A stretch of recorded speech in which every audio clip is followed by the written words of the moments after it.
Yeah, here we go.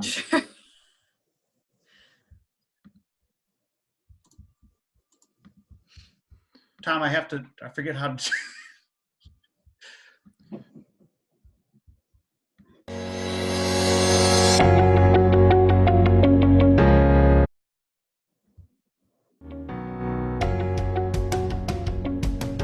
Well, peace, friends. This is Pastor Tom, and I'm here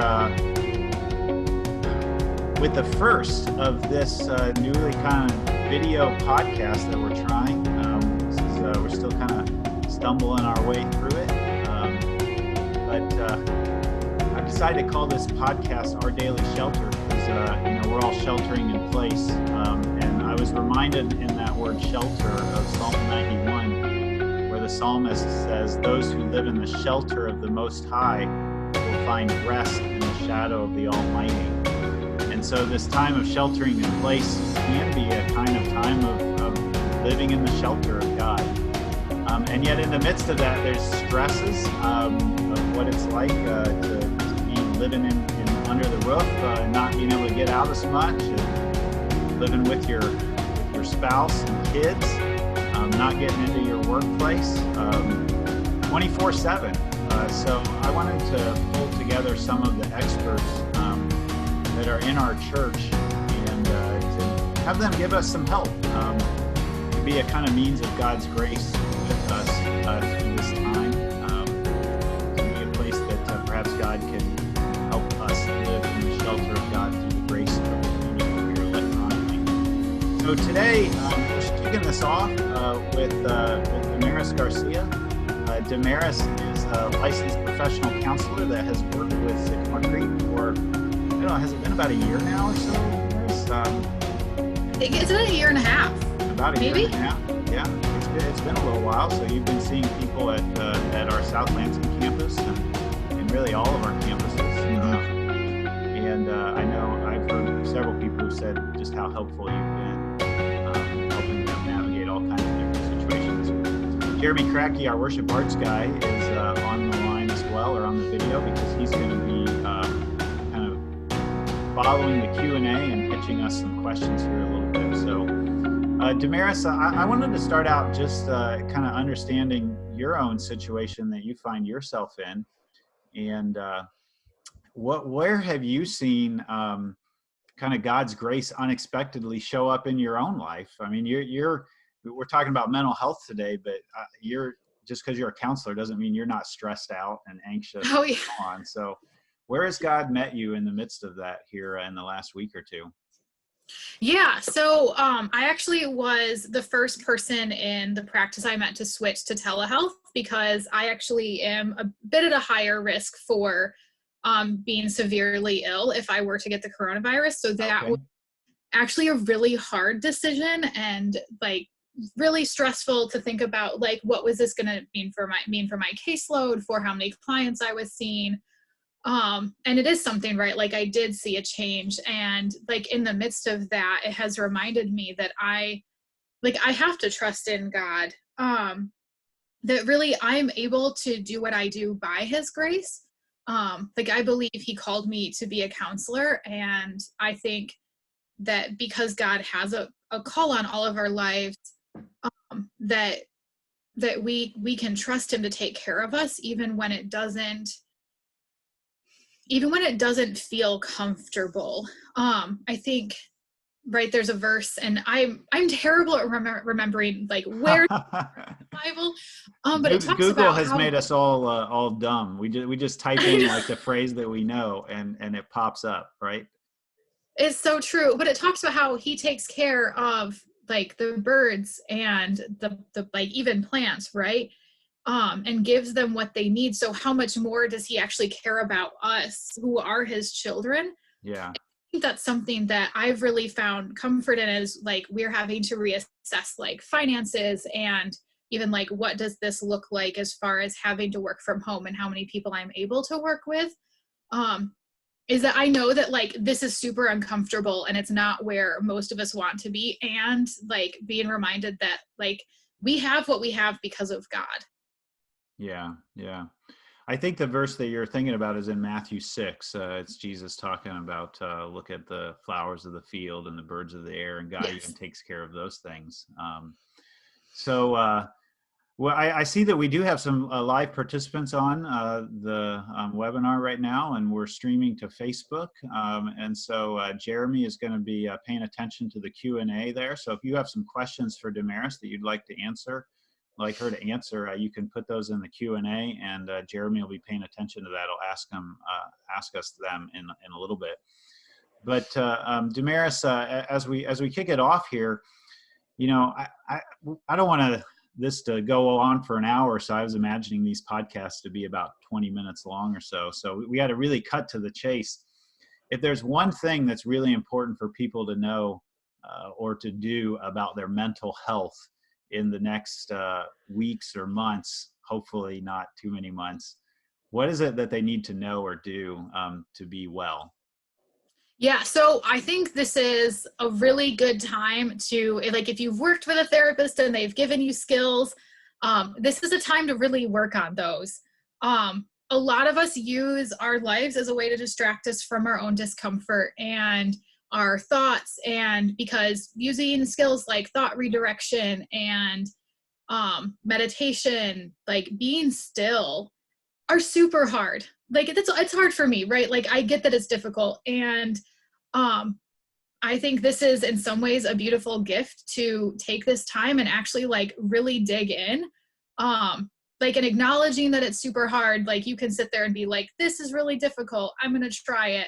I think a really big thing that does keep coming up for me also is this concept of being still, because there is so much noise in our life and so much noise inside with thoughts and emotions, and really being able to like rely on God and be like, okay, I'm going to be still right now. Like, what is it that you want me to learn? And like, how can I see you in my life when things have been so upended?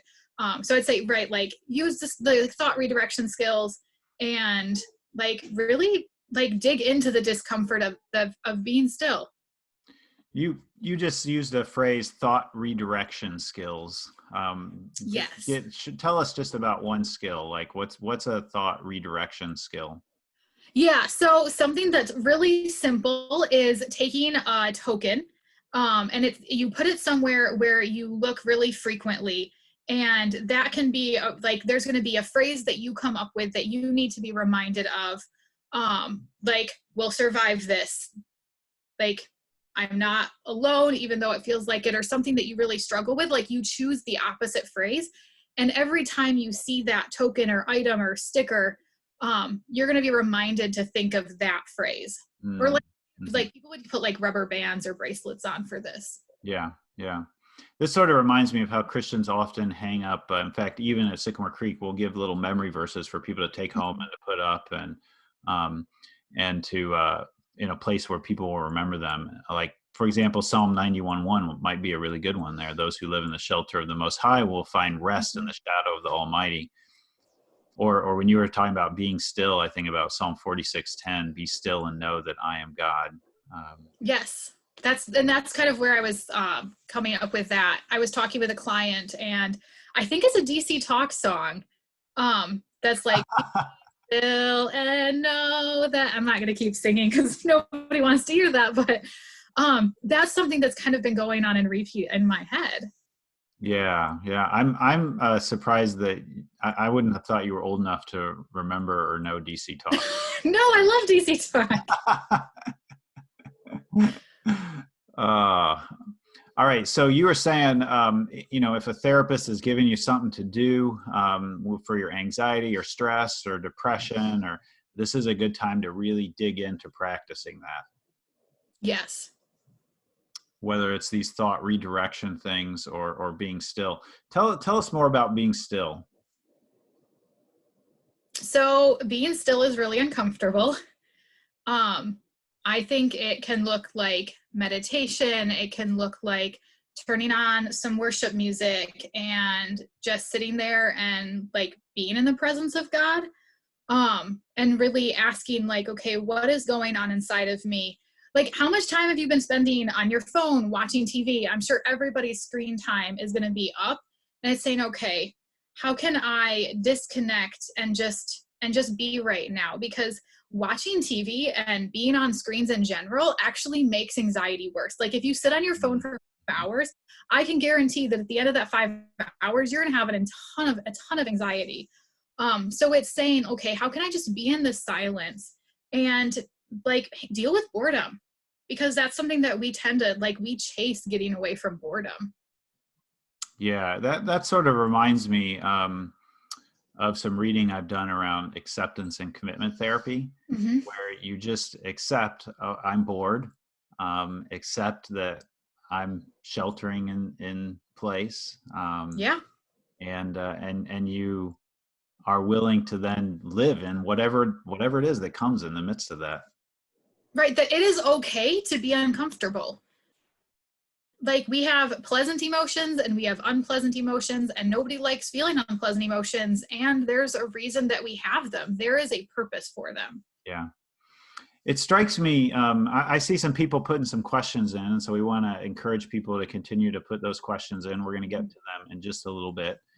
Jeremy's paying attention to both the Q&A here in Zoom, and he's also looking at the Facebook comments as we're streaming live on Facebook, and he'll curate those questions in just a little bit here. But one of the things that strikes me about what you just said is it does take a kind of basic structure to keep some kind of basic structure in your life while you're at home, if you're going to sit and be still, or if you're going to practice, meditation and breathing. It can't just be the like unstructured space of scrolling through your phone all day long. Right. How do people keep that structure? So a lot of my sessions have been like, okay, how do we create a schedule for your day? Like, and how do we encourage sticking to that? Because if you don't stick to a schedule, your day's gonna just feel like it goes on forever. You're gonna find yourself just sitting and watching TV. So I would say, like, schedule time for it. Like, every day at 1:30, I'm gonna sit there and I'm gonna start just for 2 minutes being silent.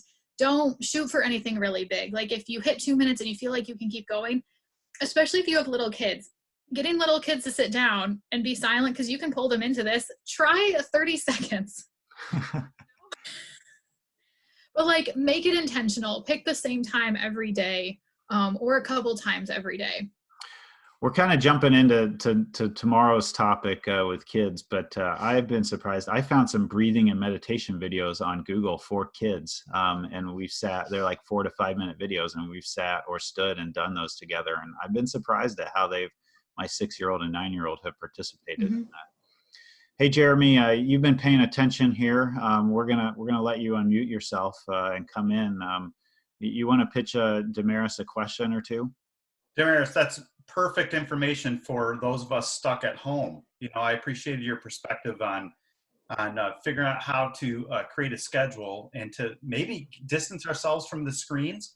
Although one question, you already answered the schedule question. Someone already had asked that question about sticking to a daily schedule, because some people are terrible at setting boundaries for schedule.